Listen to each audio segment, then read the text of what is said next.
Not to say that my grandparents aren't supportive. They really are. I think that they're doing a really good job trying to understand where their liberal, agnostic grandkids are coming from. I can't stand it when people are too hard on their grandparents. If your grandparents are trying to understand you, you got to give them some grace if they mess up here and there terms-wise. When people are like, oh, well, my grandma cannot remember my pronouns. I'm like, does your grandma remember her address? Grandma's got bigger fish to fry. The light is coming. Also, do you know how old your grandma is? I don't. Mine's been 62 for 40 years. Also, you're taking more pictures of your grandparents than you ever have before, and they've got to know why, and that can't feel good.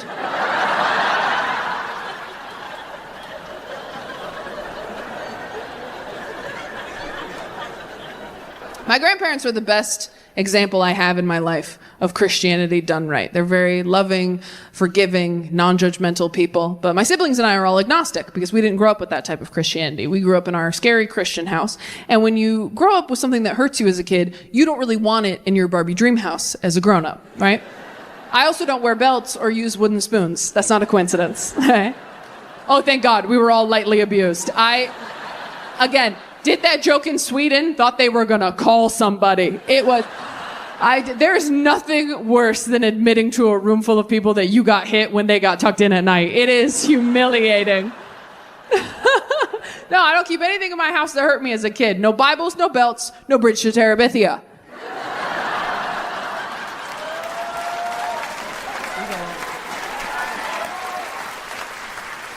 I'm hoping the author sees this and writes me a personalized apology.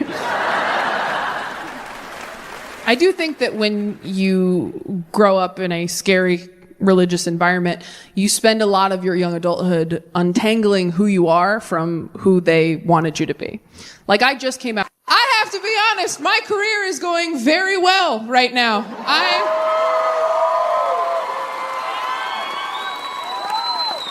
This is the last night of the biggest tour I've ever done. I am filming my third Netflix special tonight, and recently someone was using my name and photos on a dating app. It was me. I was doing it. Went through a breakup, got on a dating app. Why? Because my married friends told me to. If you're single, your married friends don't want you to be happy.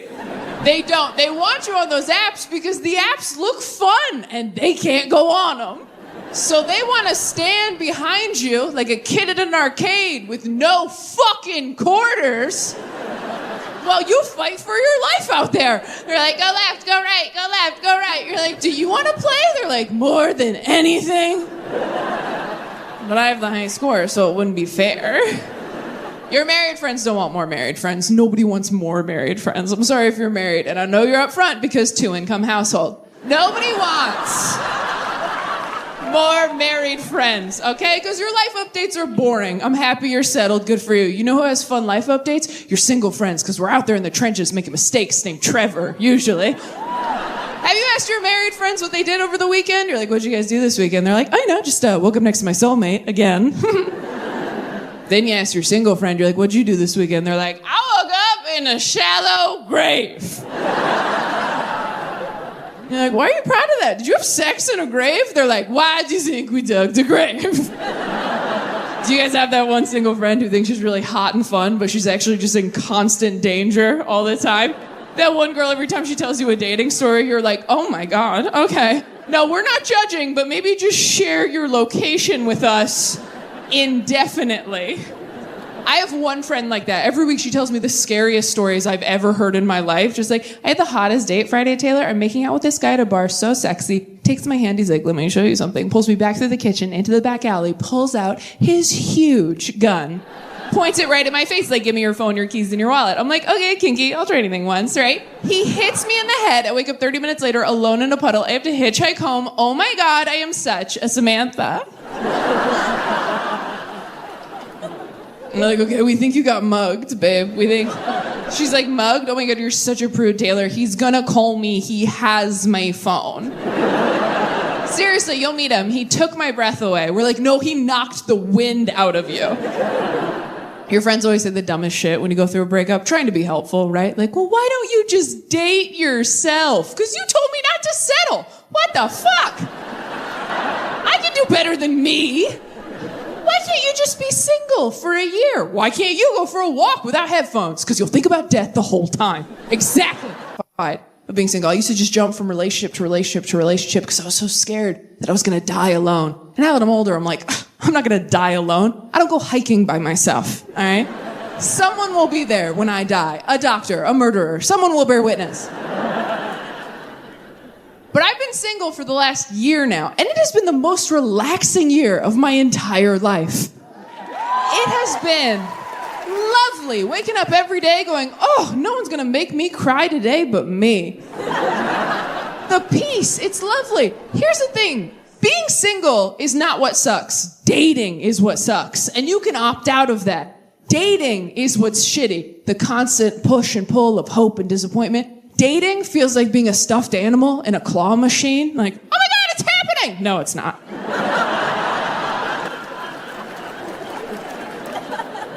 Oh my God, here we go. Wow, can't believe I told people. That's embarrassing. And you're just moving me over to get to something else. I understand, I get that.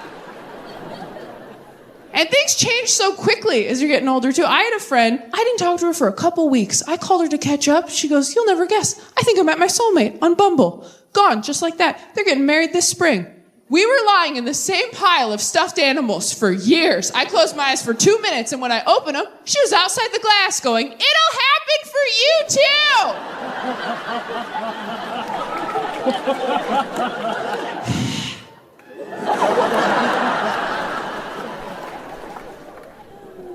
I love being the neutral friend who's not dating, because as you get closer to 30, breakups get more and more devastating. Half my friends are getting engaged, and the other half are going through the worst breakup of all time with the person they thought they were going to die with, which means half the phone calls I get are, I'm getting married, and the other half are, I'm getting old. And I'm like, I am getting Taco Bell. Who wants something? Taco Bell, good for every occasion. Nothing will make you more grateful to be single than watching your friend go through a devastating breakup. That's messed up to say, but it's the truth.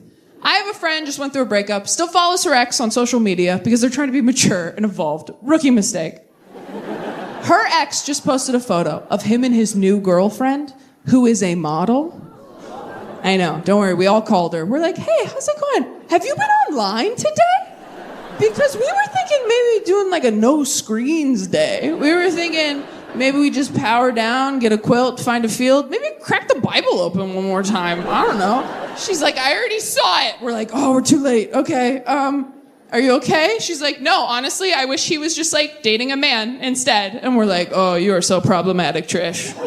Why? Why would that be better for you if he was just dating a man instead? She goes, no, listen, because then if he dumped me for a man, it would be like, well, okay, then he just wanted something that I could never be. And we were like, well, yeah, I mean, that's kind of...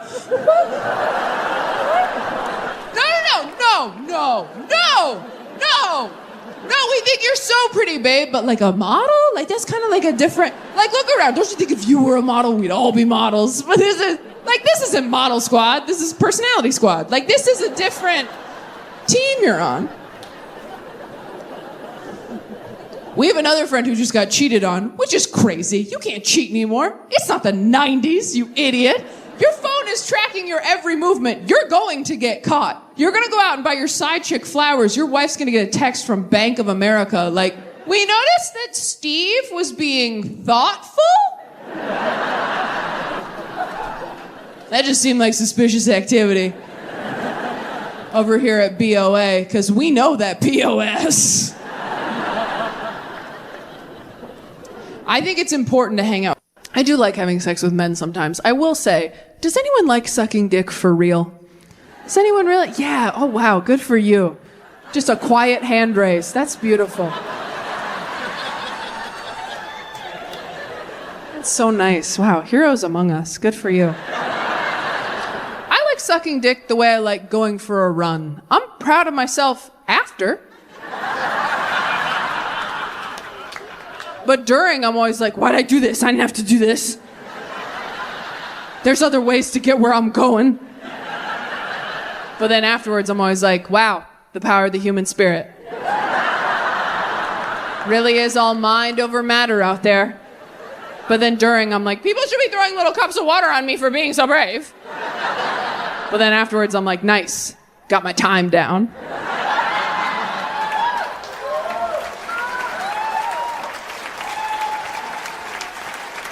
We're trying to get faster, not better. I remember I was so scared to start going down on women. And then I went down on a girl for the first time and I was like, oh my God, that was so much better. I was so mad at my whole life. I was like, you're telling me this whole time I could have been licking ice creams and instead I've been swallowing swords? Could have been living like a child on the boardwalk. Instead, I've been living like a carny with something to prove.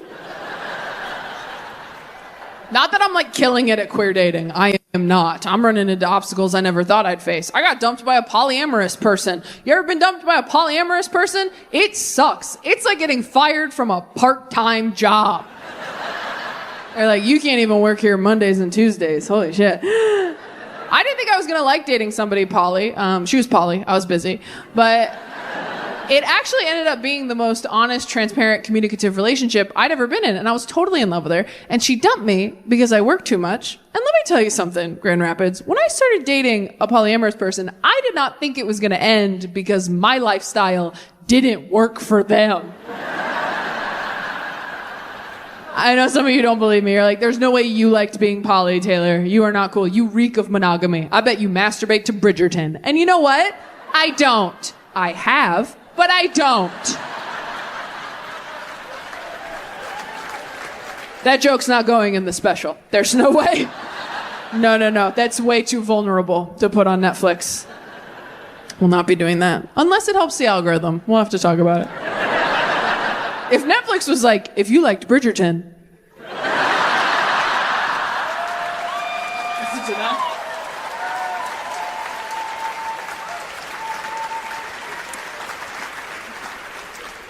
In therapy, I figured out the day in my childhood I became an emotional eater. I was 8 years old and I was eating a bagel in the kitchen and my dad came in and he goes, you're going to want to put that bagel down. I got to tell you something. And that's when he told me that my mom had died. So somewhere in my brain, something clicked like, oh, when you stop eating bread, people perish. I went back to 4th grade like the angel of death. Everyone's like, step on a crack, break your mother's back. I'm like, stop eating bread, now your mom's dead, dude. They left out that second part, but I had a list when I was 8. I tell you guys that because no one told me. They pulled me aside a year later at school. Someone's like, Taylor, your teacher thinks you might be struggling with a speech impediment. I'm like, what's a speech impediment? Are you sure you have the right person? Because I'm crushing it out there. And they're like, you didn't do anything wrong. You pronounce your words a little differently. Like you say sh instead of s for your S's. Does that make sense? And I was like, I'm pretty sure I would have noticed if I said sh instead of sh. Hope you find who you're looking for. If you have any follow-up questions, I'll be on the seesaw.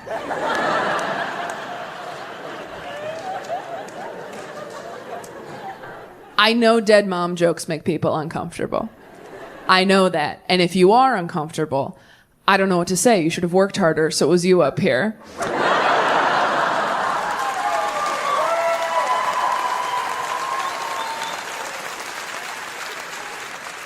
No, honestly, I never want to make people feel uncomfortable with that information. So much so that I used to lie to everybody growing up. I used to tell everybody that my parents were separated so I wouldn't have to say my mom's dead. And that worked very well until recently a friend of mine found out I had lied and she was very upset. She was like, your mom's dead? Taylor, you told me your parents were separated. And I was like, well, they were. By Jesus.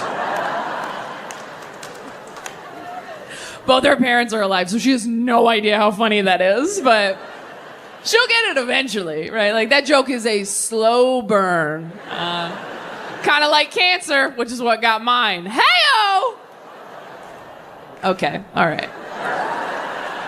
Oh, here's the deal, Boston. We have another, 6 minutes of dead mom jokes. I know, you're getting like, oh no, 6 minutes, that's a long time. It won't feel long. I've cushioned her, all right? I have laid my dead mom to rest in a beautiful casket of dick jokes and pop culture references. There's something for everybody over the next 6 minutes. You'll laugh, you'll cry, you'll forget she's dead. But I know a lot's happening for you as a crowd right now, because you're like, Taylor, we're good people. Good people wouldn't laugh at dead mom jokes. I'm here to tell you that if you're trying to be a good person at a comedy show, you're wasting your goddamn time. Trying to be a good person at a comedy show is like trying to recycle at a theme park. You're already in here and part of the problem. Put your hands up and have fun. And I know you're good people. You're like, Taylor, we've known you for 25 minutes. We hate that anything bad ever happened to you even once. Thank you so much, Boston. But what you have to understand is the bad thing already happened. And now I'm talking about it into a microphone in front of people who paid to be here. Which means now the bad thing is money. Do you think I'd be this successful at my age if I had a live mom?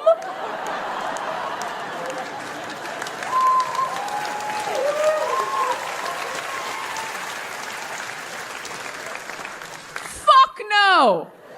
I'd be a creative writing teacher who loved myself, and I'd be sitting in the dark with you peasants, okay? She's in heaven. I'm on Netflix. It all worked out.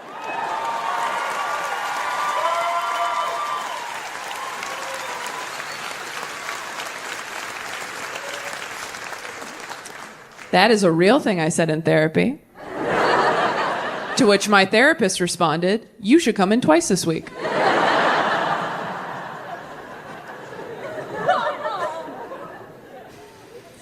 Some people get sad because I was 8 when it happened, but 8 is a great time to lose a parent because you're so stupid, you barely know what's going on.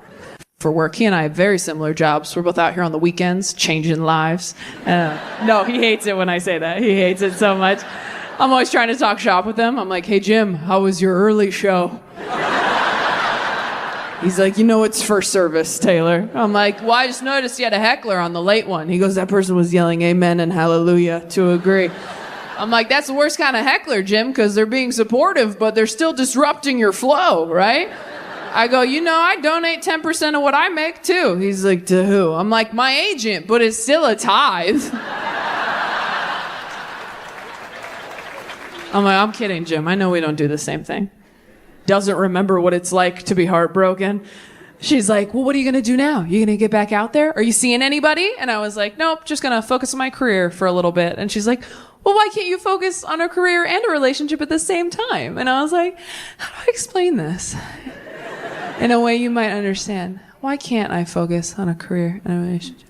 Have you ever been on the freeway in traffic and your lane stops, but the one next to you keeps moving, so you get in the one that's moving, and as soon as you get the one that's moving, that one stops, and the one next to you starts moving again. So you get back in that first one, because that one's moving now, and as soon as you get back in that first one, that one stops again, and the one next to you starts moving. And after you go back and forth a few more times, at a certain point, you're like, okay, is it fucking me?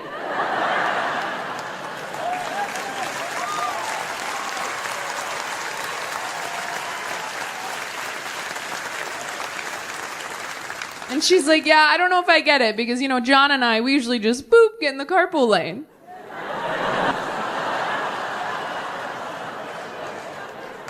And I was like, where's your baby? I'm gonna drop it. We had a basic ass pastor who stuck to 3 topics. He had 3 messages. You are forgiven. Marriage is hard. Merry Christmas. Like, those were the 3. I do feel for pastors on Christmas and Easter because those are big weeks at church, right? Those are recruitment weeks. That's when everybody comes out of the woodwork. That's when the decaf Christians swing by. You only see those motherfuckers twice a year, and you gotta blow their minds so hard with the extras that they upgrade their subscription to weekly. That's a lot of pressure. And as the pastor on Christmas and Easter, you can't get creative. You can't get weird with it. Can't do an acoustic set. You gotta play the hits.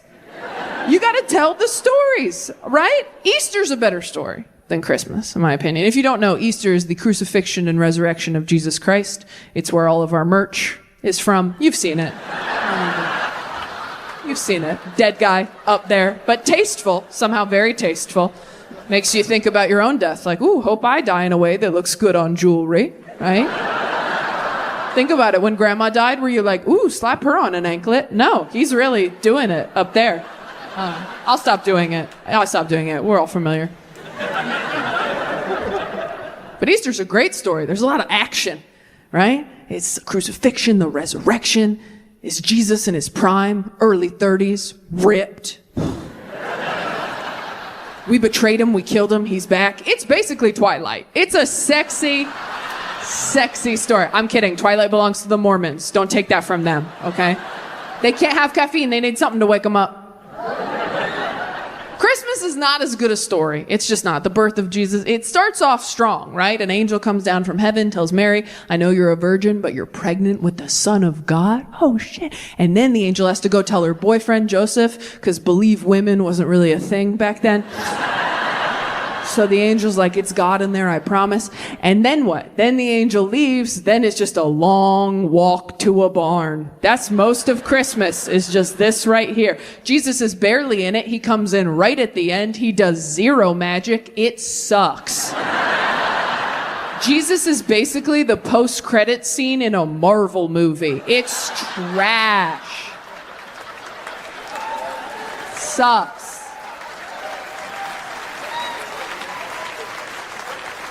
I remember one year our pastor tried to spice up the Christmas story. You know, anytime I wasn't actively yearning for it, of course.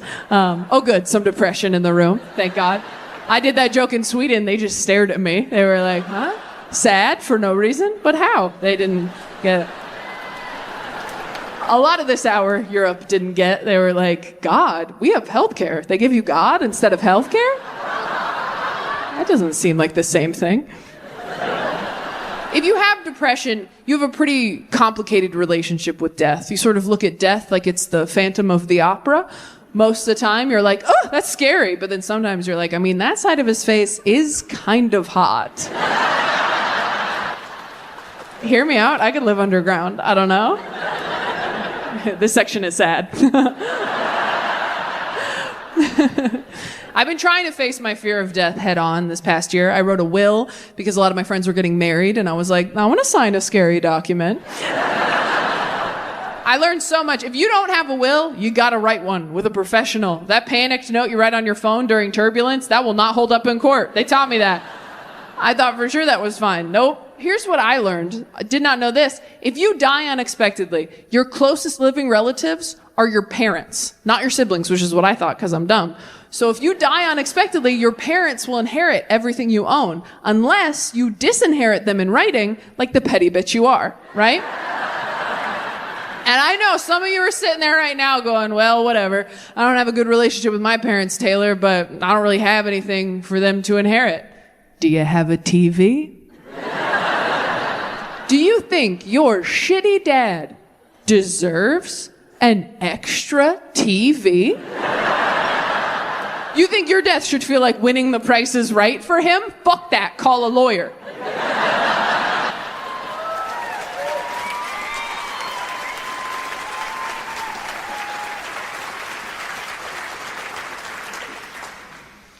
When I was 8, I was like, the only people I know with dead moms are Disney princesses. So like, this sucks, but am I about to get hot? Then I hit puberty and I was like, oh no, I guess God just hates me right now. That's a bummer. That's a joke. God doesn't hate anybody, all right? Not anymore. But have you read the Old Testament? Holy shit. The Old Testament is my favorite Taylor Swift album. It is banger after banger. Just like, you don't believe in me? Snakes! Look what you made me do. I'm a 20-something white woman. Obviously, I'm going to compare T Swift to the Lord, all right? She is the only God I still believe in, all right? I don't see God revamping his old shit, and let's be honest, he probably should, because the people who own it now suck.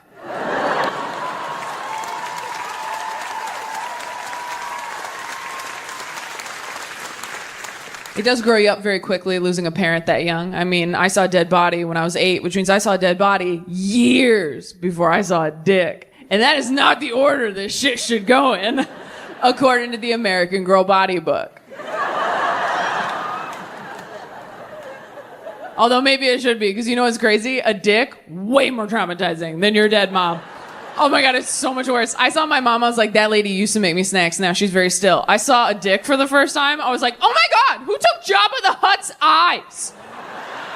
You have done nothing for me. No, I didn't say Beetlejuice even one time. I haven't seen that many dicks, and I don't want to see any more. And it's nothing against men. I'm attracted to you for some reason. But I swear to God, every time you see a new dick, there's an adjustment period, isn't there? Just a real quick, like, and we're back in it. All right. I have stayed in relationships too long because I just wasn't ready to see a fresh one. I just couldn't wrap my head around it, literally or figuratively. I just didn't have it in me. Couldn't have it in me. And I don't care how many dicks you've seen. Every time you see a new dick, it feels like jumping into a cold pool. Just like, whoa, all right, let me just swim around, get used to this one. Okay, all right, this one's deeper than the last one, but that's okay.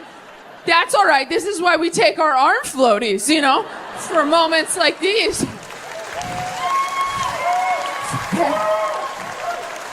Just control your breathing. Hot girl summer, bitch. You can do it. I think of the genitalia options available, I think dicks seem friendlier, you know? They're up, they're happy to see you, they're wagging. I've never had sex. It's like a front tail, right? I'll Google it, it's fine. It's all speculation. I've never seen a vagina, not even my own, I'm a Christian. But from what I hear, it is very spooky down there. It's just a dark, spooky hole. Like, a hole? I'm sorry, what? Every time someone fingers me, I'm like, you are very trusting, sir. Because I don't even know where that goes. That might be where I keep the bipolar. That might be where it has been. Actually, if you see any, could you scrape it out? Could you? Just like a mental health pap smear? Can you just do? Don't do that. Like, you gotta hook your finger. Like when a baby's choking, are you familiar? If you do that, it'll push it in too far, it's too late. But if you hook your finger, you swipe it, that's how you get it out. I like doing that joke because it goes too far, but you do learn something that could save a life.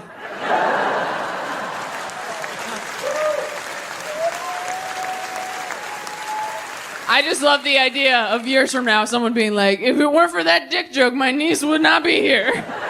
He came out, he goes, thought he found a new angle, right? He comes out, he goes, you know, we always kind of rush through the Christmas story, don't we? Since we all know it so well. But if you ever really stop to think about what this must have been like for Mary. And all the women were like, oh. And all the men were like, no. Which one's Mary again? Oh, are you talking about the vessel? You talking about the hole we put the Lord in? You talking about the Jesus jar? You talking about the Christ cubby? You talking about the Savior sack? You talking about the prophet pocket? We could keep going, but we have to move on. But that's a fun game to play, to come down from the cousin fight, if you want.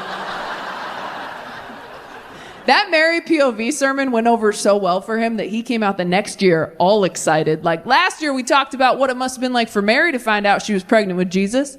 But have you ever stopped to think about what this must have been like for Joseph? And all the men were like, finally, representation. I also think whores are lying to me. Joseph was Mary's betrothed at the time. Again, I don't assume everybody knows all the Bible stories. You grew up in church, you're like, everybody's learning these. Nope, some kids were having childhoods on their bikes. Yeah. Is there anyone in here who never went to church, has never believed in God, never been religious at all? Wow, all in the back. That checks out. That checks out. Well, you sound very at peace. You sound so relaxed, but how do you know right from wrong? How do you not kill people? Some Christians talk like that. My dad growing up was like, you know, if I weren't a Christian, I'd be in jail. And I'm like, whoa, I'm 6. Let's do Goodnight Moon tomorrow instead of Dad's Dark Thoughts. Some Christians walk around like, yeah, if Sky Dad didn't have me on house arrest, there'd be some mud on my boots. And you're like, cool, let's only hang out in groups. But if you didn't grow up in church, you might not know a lot of Bible stories. You might not know any Bible stories. I won't put you on the spot, don't worry. I used to learn my lesson. One time I asked someone and they panicked and went, VeggieTales! Not as queer in the last couple of years. And, oh, thank you. Thank you. That's really nice of you. Because let me tell you, coming out as bisexual at 30 feels like saying to a waiter, by the way, it's my birthday. They're like, cool, sing to yourself. You're a grown woman. So you're like, excuse me, I was very brave. I just came out. They're like, yeah, but the coast was clear, wasn't it, babe? Like, I would have come out sooner, but I have 3 younger siblings, and they're all queer, and they kept coming out. They just kept popping out like little groundhogs. And every time another one popped out, I was like, well, that's 6 more months of heterosexuality for me, I guess. I was also hesitant to come out as bisexual because there's a stigma around it, right? When you say you're bisexual, a lot of people assume that you are good at sex. And I'm not, guys. And I refuse to get better. All right? I'm not learning any more tricks, okay? I turned 30, I was like, shut it down. As Jesus said, it is finished. I'm hitting save progress. I'm going to die on this level. But I didn't want to tarnish the brand of bisexuality. I didn't want to bring down the team. I have so many queer friends who are so open and free with their sexualities. It's like, oh, it's so fun. I have so many like Samanthas in my friend group, and they're so fun and inspiring. But I also think we need some gay prude representation as well. The craziest thing that happened is my mom died of cancer. See? You almost forgot. And then my dad got remarried, and then our stepmom got cancer. She's fine, don't worry. I wouldn't do that to you twice. That's God talking to my dad. And as soon as our stepmom got it, me and my siblings were like, holy shit. Is Dad giving people cancer? We thought he was a carcinogen. We were like, don't microwave anything for him. I think that's how he's doing it. If he had taken down a second one, we would have put a warning on his Christian Mingle account. Like bare minimum, just like, hey, chemicals in here have been known to cause cancer. Ride at your own risk. I feel like some people don't believe me that she's alive. She's completely fine, you guys. She's happy, healthy, great lady. We actually call my stepmom Mom because when my dad married her, nobody was using it. So we were like, yeah, be Mom. Who cares? Oh, I'm sorry. If your principal quit and you got a new principal, they wouldn't be like, this is Lisa. Like, let her be principal. There's an opening. Also, we were so young when it happened and my dad got remarried so fast. I think he was kind of hoping he could just like Indiana Jones switch him out before anybody noticed. You know when you're a kid and your hamster dies and your parents don't want to explain death to you, so they just buy you a new one that looks the same and they're like, no, that's Connie. She just bites now. That's kind of what he did. But with moms. But I never used to talk about any of that. I never used to talk about my mom dying because I didn't want to make people uncomfortable. And also, like most of us with childhood trauma, should be pretty much everyone in here. If you're sitting here tonight going, I don't think I have any. I had great parents. I had a good childhood. And this comedy show, it's not that fun for me. Good.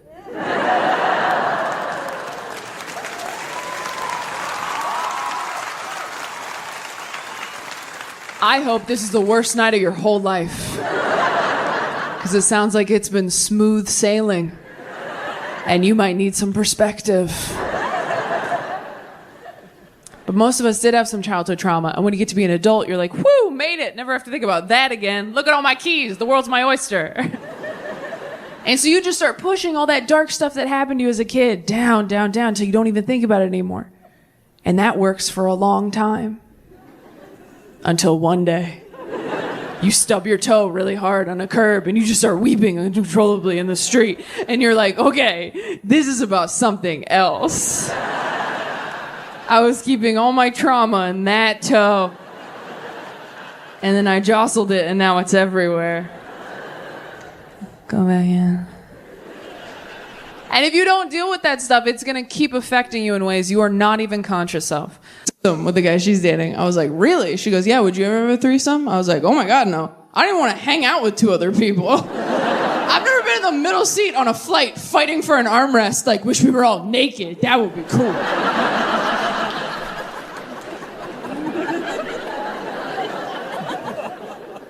I don't even think I could date an extrovert again. I dated an extrovert once. We moved in together. The first week we lived together, he's like, hey, what if we had some people over? I was like, look, if you don't want to be with me, just say so.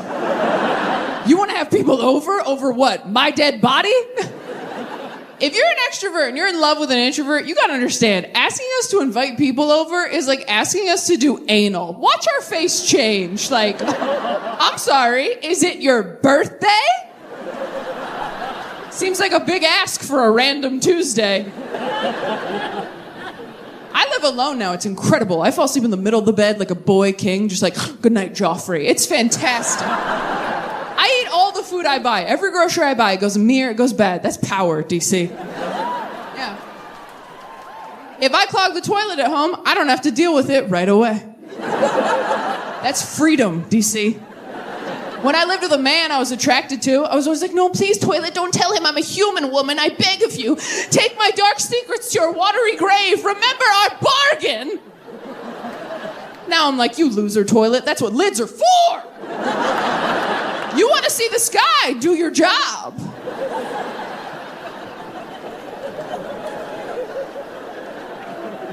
I was so afraid of being single all throughout my 20s. I was terrified. I turned 30 2 weeks ago. And that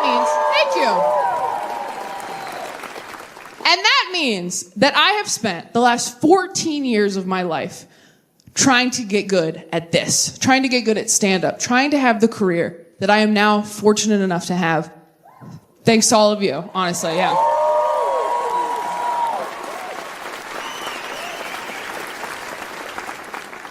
And as grateful as I am, and as lucky as I am, it has really made me, this year especially, go, oh no, I don't know if I'm gonna be good at this other stuff. I mean, I know I'm a good comedian. I don't know if I'm a good person. I don't know if I'm a good parent. I don't know if I'm a good partner.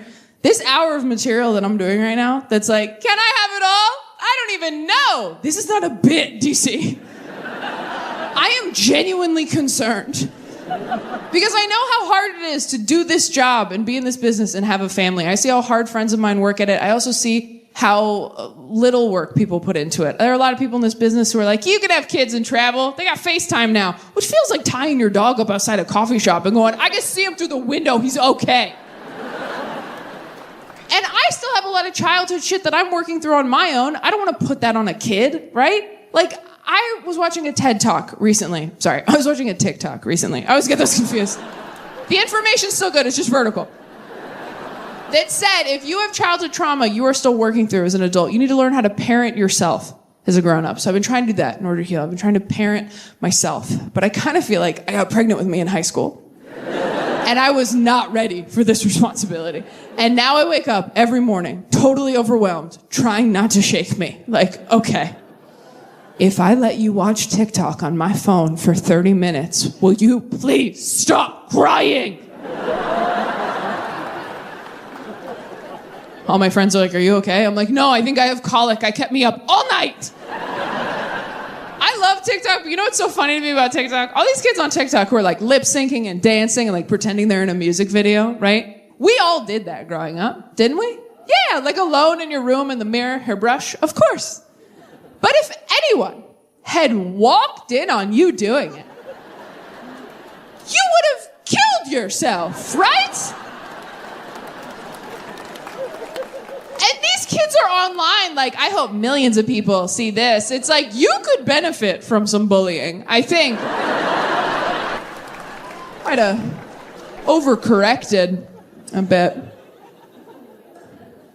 But I do have a lot of friends who are getting married and having kids, and, you know, they're condescending as hell. It's so funny how the same girls who used to wake up drunk on train tracks are now like, I don't know how you stay out past 10 p.m. Your lifestyle's really unhealthy. I'm like, I've seen you snort coke off a rusty bike rack.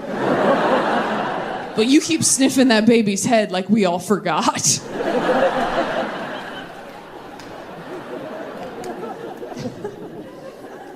But my friends who have kids and are married, like, they complain about their jobs, and I do the same dismissive thing right back to them, where I'm like, well, yeah, but you're married, so you're fine. They're like, yeah, but I'm miserable 60 hours of the week. I'm like, yeah, but you have your dream dick, so you're fine. And And it's not great. And I think part of it is that we're all turning 30. And 30 was this age in our heads where we're like, well, by 30, we'll have all our shit together, right? So that kept us going through our 20s. We're like, we're 25 and we're garbage, but in 5 years, we'll have it all figured out. And then you're like, I'm 27 and I'm just a piece of shit, but that I have 3 years to turn this around. And then you're like, okay, I'm 29, crunch time, bitch.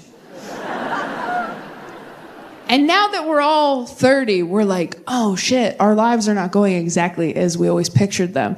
And so now there's this weird comparing that's going on, this weird tension. Like, I know that all of my friends both pity and envy me.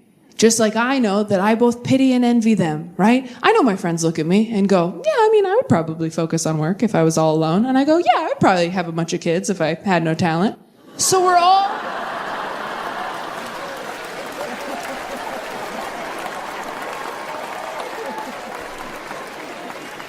It's not healthy per se, but I do think it's good to focus on what is going right in your life. I think that that's gratitude. I think that that's important. And it has gotten me through a lot of weddings and baby showers to have my dream job, to sit in the back row like, yeah, whatever, have your bullshit love party, hope it works out. I'm still gonna have the coolest job of anybody you know. And that was true until somebody married an astronaut. And everybody's so impressed. I guess astronaut beats everything. They're like, you gotta admit, Taylor, that's the coolest job. And I'm like, oh, he's gotta wear a costume or he'll die? Fuck off. That's a dumb job. Now, if I can't breathe somewhere, I don't go there, Dan. That's just science. Dan hasn't even been to space, you guys. He just goes to work and practices space. That's his job. He goes in, they put him in a roller coaster ride. They're like, don't throw up. He's like, you got it, Captain. What a hero. Binged Euphoria too fast.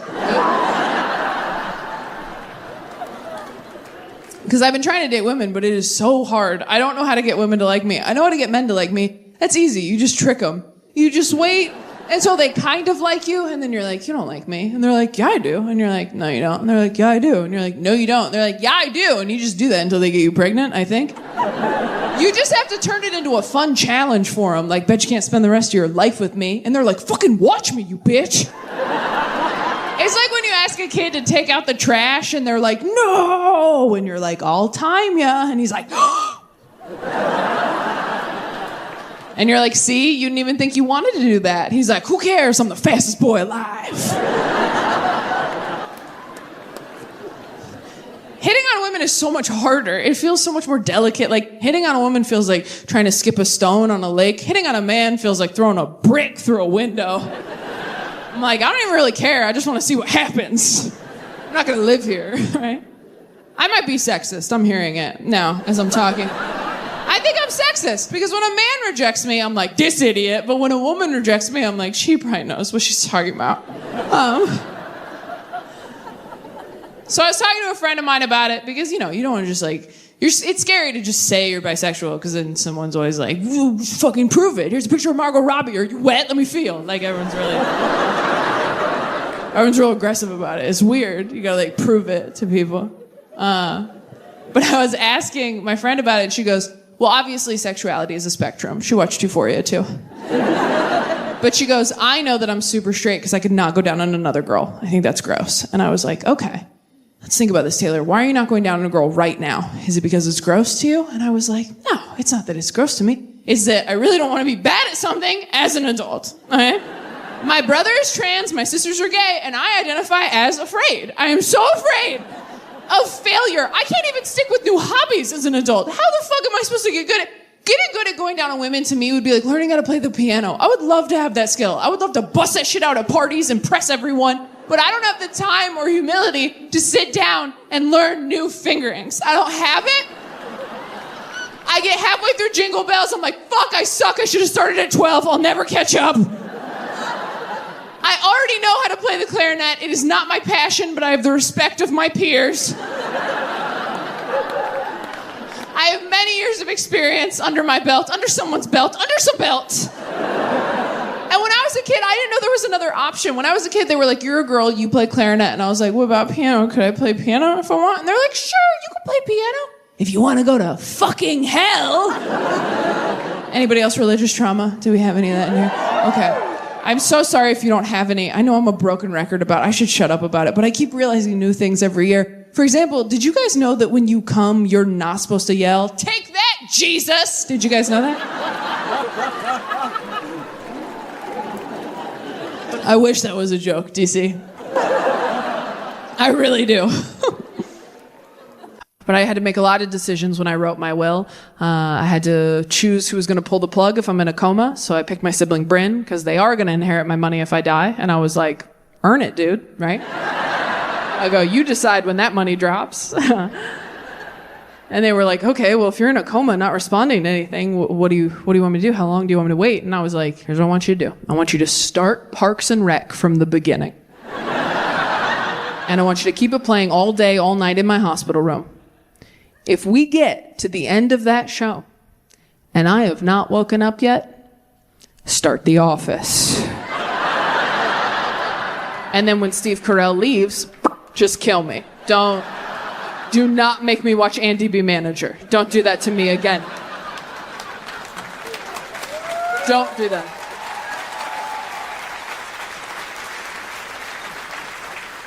I've been masturbating like this my entire adult life, and I recently mentioned it to a friend of mine. And you ever say something out loud and realize you never should have ever?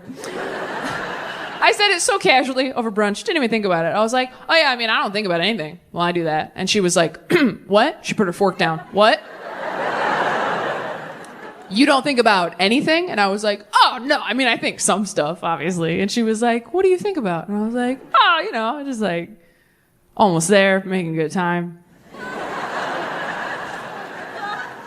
Just like road trip thoughts, like keep your hands steady, don't fall asleep. Can't wait to get there so I can eat.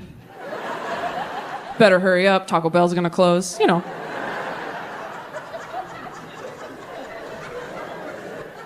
And she was like, that is so weird, Taylor. Why don't you just watch porn like a normal person? And I was like, ugh, I don't like porn. Every time I try to watch porn, I'm just like, you gotta shave there too?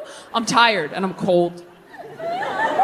And I'm not against porn, okay? I'm not one of these people that's like, if you watch porn, it'll ruin your relationship. I don't feel that way, all right? I dated a guy once who was really into massage porn, where the masseuse would like fuck their client at the end, which means sometimes when we had sex, I got a massage!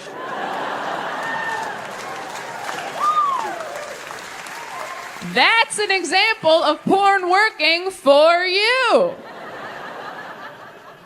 But my friend was like horrified. She was like, Taylor, this like monk masturbation thing you do, it is so much creepier and weirder than any porn I've ever seen. And I've seen most of it.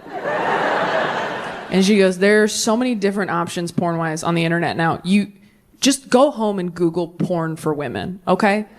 Just do it, I promise. Porn for women. And so I went home and I Googled porn for women so I wouldn't be weird at brunch.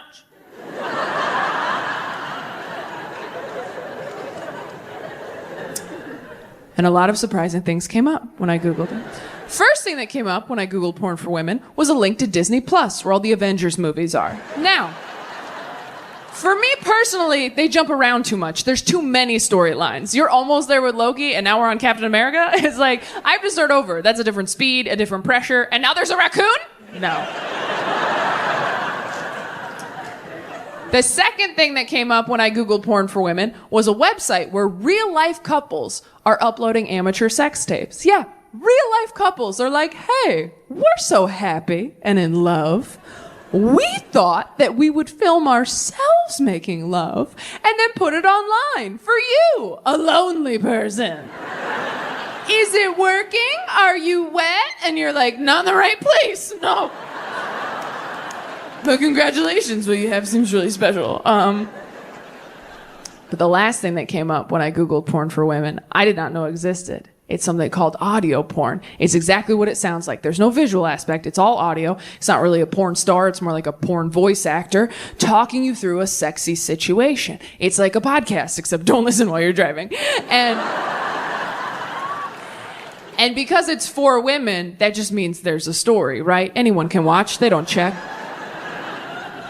They don't just hop on the mic like, now it's out, bitch! Like they ease you into it. And so the one I found is 20 minutes long. I will send it to you if you DM me. And the first 12 minutes, the story is just a man calming you down after you've been in a car wreck.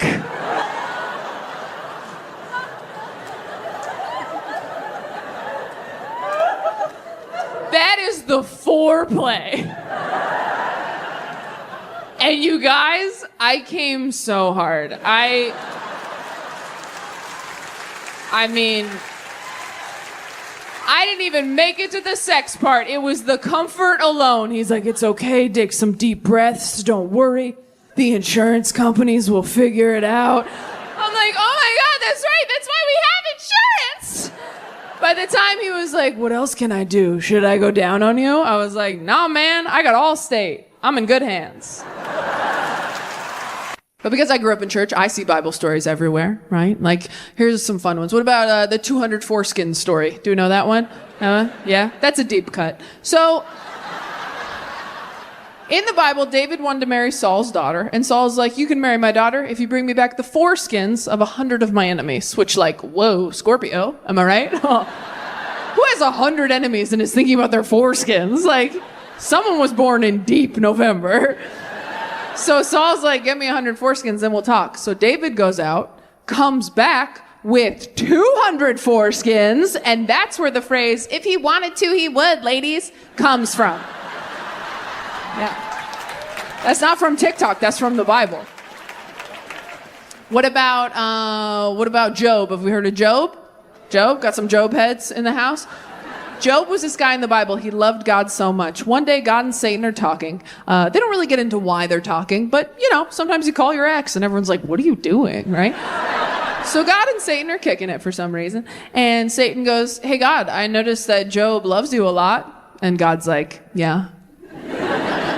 And Satan's like, well, I bet he wouldn't love you as much if I fucked with him enough. And God's like, okay, I'm bored. Let's see what you got.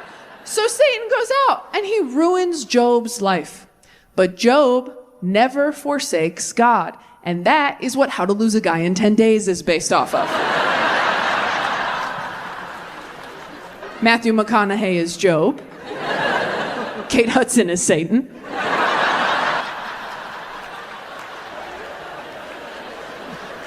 Ladies and gentlemen, Taylor Tomlinson!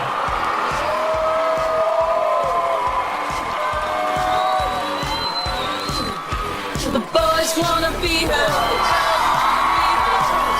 wanna be her. The girls wanna be her. The boys wanna be her. The girls wanna be her. DC, how we doing?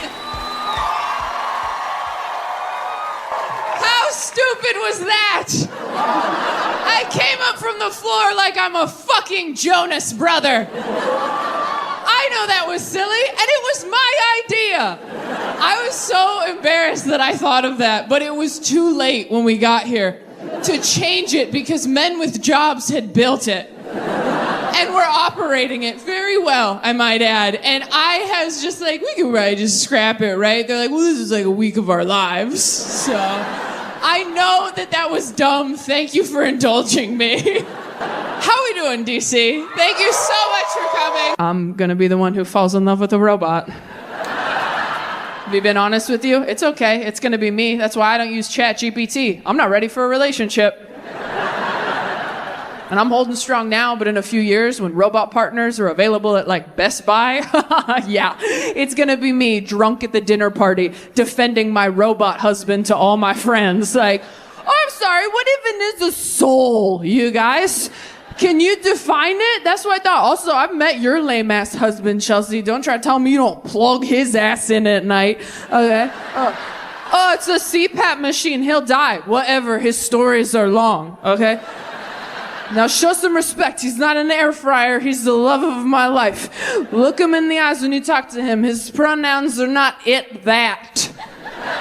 Yours are bitch, bitch. How about? They are different. One is all caps. I like the idea of a robot partner because I think I'm less likely to fuck that up. I said less. No, you're right. I'll still find ways to be shitty and jealous of a robot partner. I'm like, why are you always by the dishwasher? Is her rack bigger than mine? Does she get wetter than me? Is it because she makes bubbles? Like, I can make bubbles, I'll get an infection, but if you need bubbles, like... Job, so I got HR training. I've never had that before. There's no HR in stand-up comedy. It's the opposite, in fact. They're like, are you harassing people? Great job, start a podcast. It was fun, that HR training. I learned a lot. Did you know we're allowed to fuck people at work? Did you know that? Well, people from work, you gotta take them somewhere else. But I thought everyone at work was off limits romantically. Now, according to Jill from HR, she's like, no, you can date. You just have to tell us if you are. And I go, oh, because then you'll tell our like higher up bosses. And then she goes, no, you just have to tell us. And I was like, who are these sick little freaks in HR who are like, no, you can fuck each other. You just have to tell us everything. Was it good? Do you have photos for the PowerPoint? That PowerPoint was fun. The one where they go through all the different scenarios, ask you, is this appropriate or inappropriate? Spoiler alert, they're all inappropriate. I didn't know that. I thought they were supposed to inspire conversation and debate. No, they're all a pretty clear thumbs down if you know what you're doing. I had my own private HR training, probably because they knew I was the weakest link on set. So they did it during my hair and makeup. So it was me, Deb, and Havana who did my hair and makeup for the show. Jill is going through all the different scenarios, right? She goes, all right, scenario number 1. Kyle tells Sharon on her birthday, doesn't matter how old you get, I would still be down. And he winks at her. Is that appropriate? And we were like, do you have a picture of Kyle?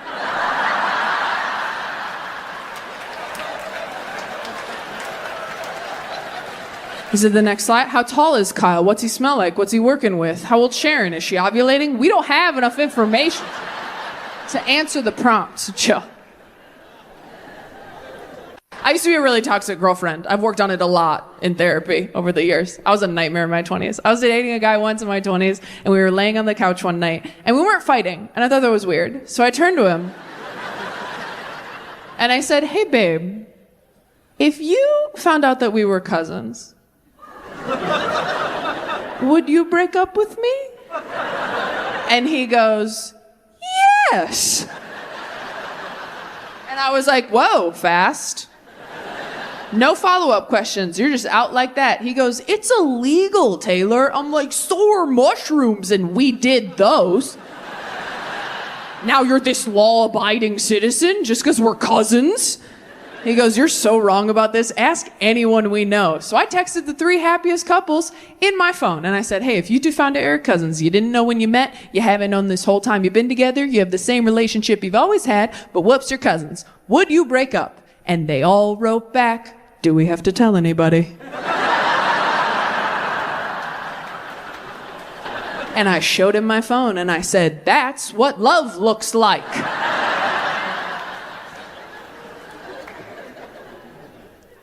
Quick poll. If you found out your partner was your cousin, clap if you would break up with them. Okay. That's a lot of people. No, don't discuss. Fight in the car. Fight in the car. Okay, now, if you found out your partner was a robot, clap if you would break up with them. Oh, interesting. Bit of a drop-off over here. Some of us clap for cousin and not for robot. Okay, so we're going to abandon our family, but we'll keep fucking the toaster. Okay, well, that makes sense. I don't think I'm smarter than religious people. I hate it when atheists talk down to anyone who believes in God. I've believed a lot of stupid shit in my life. God's not even top 3, okay? I've believed tall guys. He plays guitar, he must be nice. I'm dumb, all right? When my religious family members talk about God, like God got me through the hardest years of my life, I'm like, shit, that's how I talk about Gilmore Girls. Like, I'm an idiot. And I capitalize those G's. I make sure every time. That's right. Yeah. But I have a lot of Christians in my life. A lot of people praying for me, which I try not to take personally. You ever have someone say they're praying for you and you don't know what they're referring to? They're like, hey, I just want to let you know I'm praying for you. What? I'm not sick. Oh yeah? Well, I'm praying for you. What do you think about that, Bev? Heard you need it, bitch. She's like, no, God's just been putting you on my heart lately. Well, tell God to scrape me off your heart because I'm doing awesome, okay? I don't know what you heard in the church parking lot, but that was a family matter, Bev. I'm going to tint the van windows.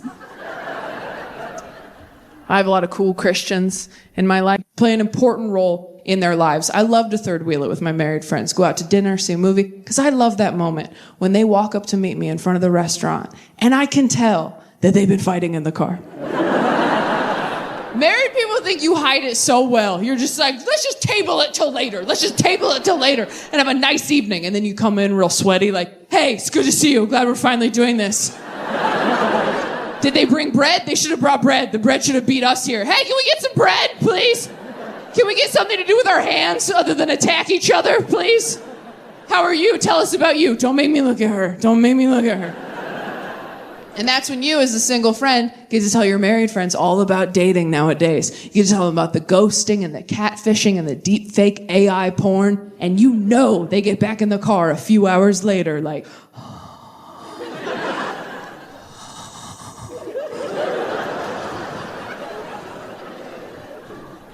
I don't say this enough, but I'm grateful for you.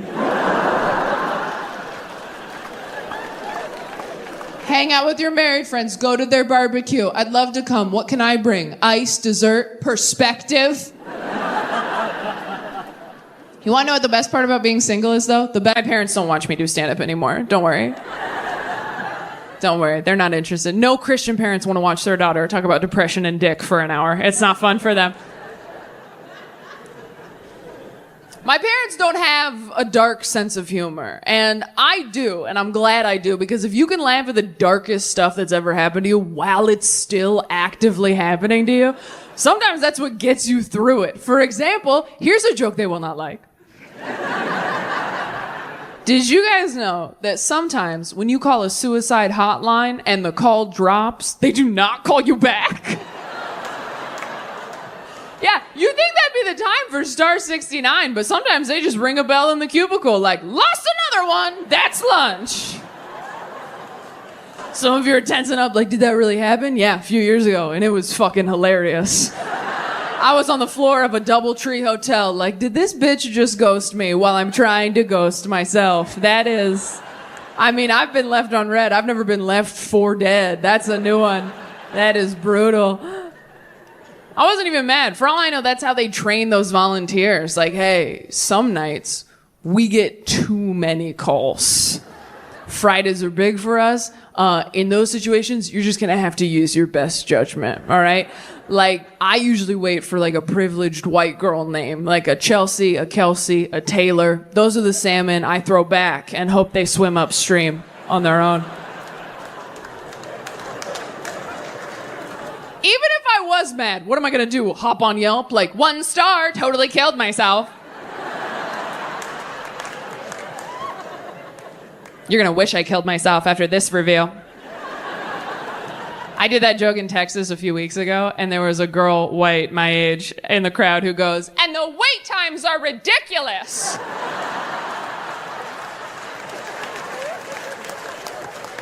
And she's right, okay? I think if you were a frequent caller, there should be some sort of rewards program. You know, like when you show loyalty to an airline. Like, you should be able to do that with suicide hotlines where you call in and they're like, please enter your rewards number. Boop, boop, boop, boop. Welcome back. Taylor.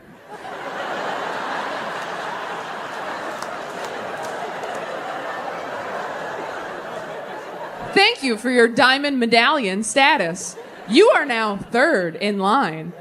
Would you like to use an upgrade and kick someone else out?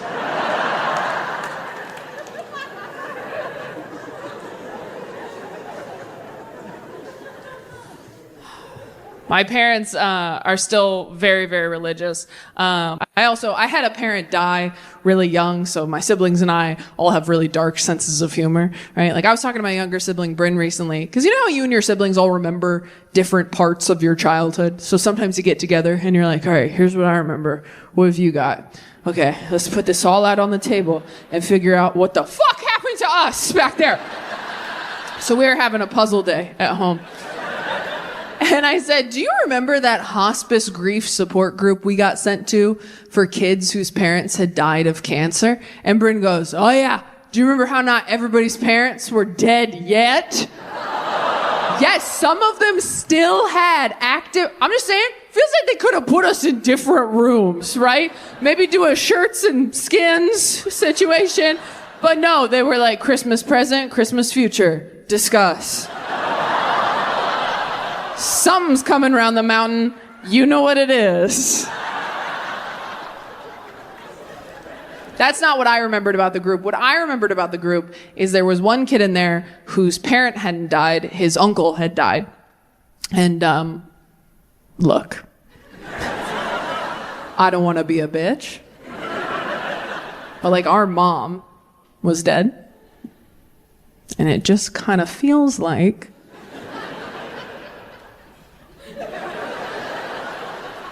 paper covers uncle. You know what I mean? Like, I'm just saying, like, this kid had parents. He wasn't Spider-Man. Like, some losses affect who you are for the rest of your life, and some are your uncle. Like, what are we? I do think when you have the part about being single, hands down, is that you do not have to introduce anybody to your parents. Have you guys introduced people you were dating to your parents? It's not about introducing people you love to one another, is it? No. It's about showing your partner why you're mean to them sometimes. It's about taking your sexual partner back to the scene of the crime. To say, see, the stories are true. Because you don't want your partner to like your parents. You want them to walk out of that night going, oh my God. Your parents are just, I know. I mean, seriously, babe, how did you ever? I don't know. Kind of seems like maybe people should cut me some slack when I'm being a bitch, though, huh? Kind of seems like maybe now that we have all the information, turns out I could be a lot crazier if I wanted. But I keep a lid on it pretty good, and I deserve to stop at Target on the way home. With no time limit. And I want a cart, not a basket. You have to be careful when you introduce people to your parents, though, because your parents don't always show up as your parents, do they? Mine never did. My parents undermined me every single time I brought someone home to meet them. I did everything right. I did the huddle up in the car before we went in, like, hey, remember what I told you? Those people in there, they're not your friends.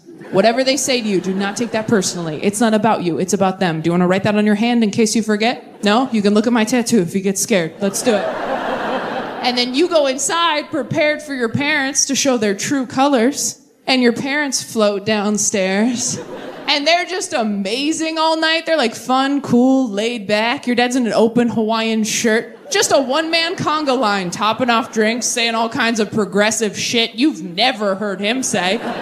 You want another beer? We should golf sometime. What are your pronouns again? And you gotta get back in the car later muttering like a conspiracy theorist. Like, well, that was not, I was there and I know it happened and it was all right. And no one can tell me what didn't happen and I know where it is. Well, your boyfriend buckles up like, I don't know what you're talking about, babe. Your parents are awesome. And you're like, oh. No, they are not. I don't know who those lizard people were, but they are not the ones who broke me. And the next time you see your parents, they're all smug, like, Jason really seemed to like us. You're like, I know what you're doing. Oh, maybe your therapist wants to meet us next, get our side of the story. I cannot wait till you're in the ground. All right, well, we'd like to be cremated. I will scatter your ashes where God can't find them.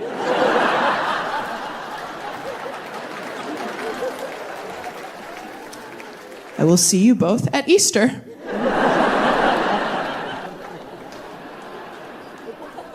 I really appreciate you guys coming to this new hour of material because I know it's a lot of God stuff and a lot of gay stuff, and my agents are nervous. I I think my whole team was a little nervous when I said I was going to do a tour called Save Me and talk about religion. I got a call from my publicist one day like, hey, I heard you're going to call this special prodigal daughter and you want to call the tour Save Me. I think that's great. Just making sure you're not taking any promo photos like hanging upside down from a cross, right? Anyway, so we got rid of those photos. But no, I did not do that. I did not do that. That was never the intention. I understand why they thought it was going to be an hour just bashing Christianity, because if you watch all of my other specials, I usually take a few minutes to take a few shots at Christianity, and that's because I was working through a lot of stuff from my childhood, and also I was really jealous that Christianity had worked for other people and not me. As a mentally ill person, it is devastating when someone just goes, yeah, I used to be sad too, and then I accepted Jesus into my heart, and now I'm all better. And you're like, oh, is that all you did? That's all you did? Oh, just said a little poem in the dark, and now you're worthy of love? That's great. I love that for you. It's oh.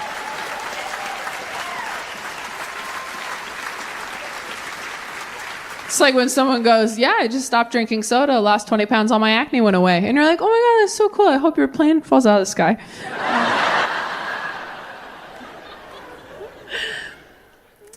The problem that I have with religion is it can be interpreted so many different ways, right? Like you can say to a room full of people, Jesus loves you no matter what. And a lot of those people will hear, Jesus loves me. But some of those people will hear, no matter what. And that's the problem, right?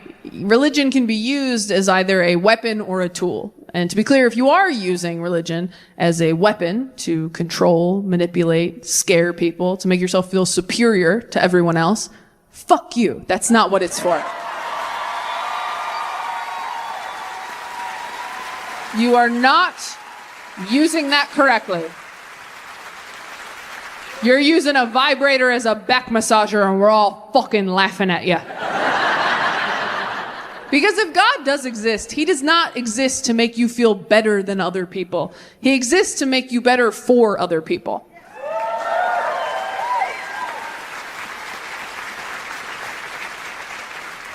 And life is so fucking hard. Whatever makes you a better person for other people, that's what you should be doing. We do this weird thing where we forget that everybody's struggling. Everybody's just trying to get through it. And we judge each other's coping mechanisms. Like, oh, you're a quitter if